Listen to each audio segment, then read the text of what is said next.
years, suicides in the district with students. How would you address this? As the associate superintendent in Deer Valley, this was something that we had experienced several times over several years. And actually one of the last ones that happened at one of the high schools in that district was actually a former student of mine when I was a principal at Stetson Hills. And one of the things that we found is that the two parents from this particular school whose children who had passed away had formed a group so that we were calling awareness of how do we get kids to understand the importance of reporting when kids are making comments that they might commit suicide.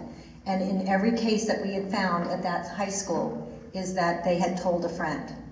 And so we need to make sure that we're doing education for our students and our teachers so that they have an avenue that if something like this is happening or they're hearing that Johnny has made comments about possible suicide, that we are not complacent and we're not sitting by. We need to make sure that people are reaching out and they're helping that child. We can't let that continue. And so that would be one of the pieces I would look at is what kind of educational or what kind of outlet do we have so that children can make sure that we're aware that there's something going on before it gets too late. Next question. How would you not only maintain but increase student enrollment? Give 3 examples, please. 3 examples, okay. One of the things, and I'm going to tell you a story about a situation that I took place with me when I was a principal. I was shared the demographic information about my elementary school. And when I became a principal at this school, I had over 1,000 kids. And so having over 1,000 students in Deer Valley, you actually were awarded a 1.0 assistant principal. It was the first time I had an assistant principal. It was wonderful and it was fabulous. However, I dropped below 1,000 on my 3rd year. And having 975 kids, myself and a half-time assistant principal, things were very challenging. And so I knew that that was not something that I wanted to repeat the next year. And the demographic information shared with me showed that this school, over the next 5 years, was going to drop down into the 800. And once you drop below 850, you didn't have an assistant principal at all. So I knew I needed to do something about the enrollment at my school. And so some of the things that I looked at was, number 1 is we have to make our school attractive so that parents are going to want to send their children to our schools. So I focused on student achievement.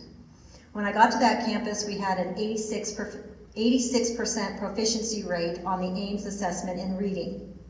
This was a school that I did not feel that 86% was really the target they needed to be at. I felt that they could go higher and in fact into the 90s.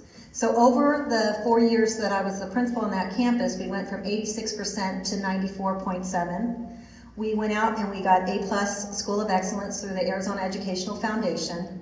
We marketed our school through social media. We were out in the community, and in that time, we increased that achievement, but at the very end, we have close to 1,100 kids on that campus because we marketed the school and we talked about what we stood for, and it was about kids and their learning, and it was about the activities and the environment that we were able to create within that campus. So I think that's number 1 of Apache Junction, is that we need to market our schools and share what are the great things that we offer in our schools that are going to be very attractive to our parents and our community.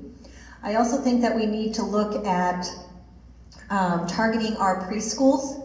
So when you look at preschool programs, they're about to step into kindergarten, and we have an opportunity to start selling kindergarten from the first in September of that preschool year, about building that relationship, having them visit the kindergarten classroom, having them meet the teacher, what are the activities that you're going to do, so that when that time for that parent to make the decision about which school their child will attend for elementary, that it's going to be not even a thought in their head that my child's been waiting to be in Mrs. Smith's class, and they make that transition.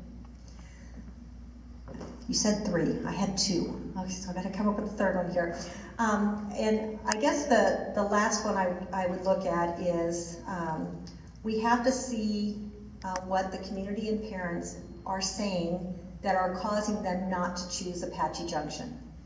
In my heart of hearts, I want us to build a school system where people are saying Apache Junction is where you send your kids. This is a place that they get high quality education. They get opportunities to grow as a whole child, social, emotional, as well as these wonderful activities and sports programs, that it's not there's not a second thought about the charter school over here or another district over here. This is the only place that is going to be acceptable to us within our community because we know that we have great things happening in our schools.